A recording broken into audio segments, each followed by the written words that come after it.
Pemirsa, besok merupakan hari terakhir bagi partai politik yang ingin mengganti bakal calon legislatif atau bacaleknya dan TMS untuk melengkapi berkas bacaleknya.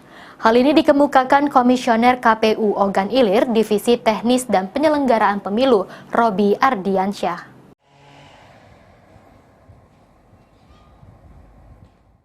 Menurut Robby Ardiansyah, sesuai dengan tahapan saat ini sudah memasuki rancangan daftar pemilih sementara.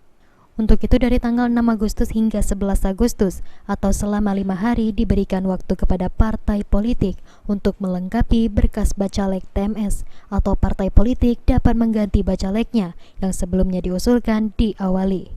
Sebagai informasi hingga saat ini, KPU Ogan Ilir telah menerima 615 bacalek yang diajukan pada pengajuan awal di Ogan Ilir. Bacalek ini akan memperebutkan 40 kursi DPRD Ogan Ilir yang dibagi menjadi 5 daerah pemilihan atau dapil.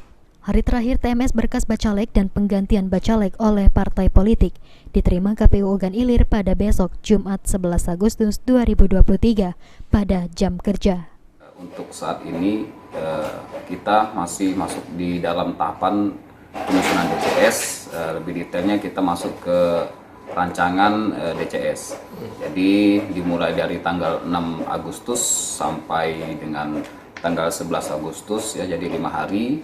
Nantinya besok terakhir itu partai politik yang ingin melakukan perbaikan terkait dengan kondisi bakal calon yang TMS boleh melakukan perbaikan dokumen dan boleh mengganti dengan calon yang baru. Jadi berdasar sekedar informasi bahwa di pengajuan awal bacalek itu untuk Ogan Ilir berjumlah 615 bacalek dari jumlah 18 partai politik untuk memperebutkan 40 kursi di 5 dapil.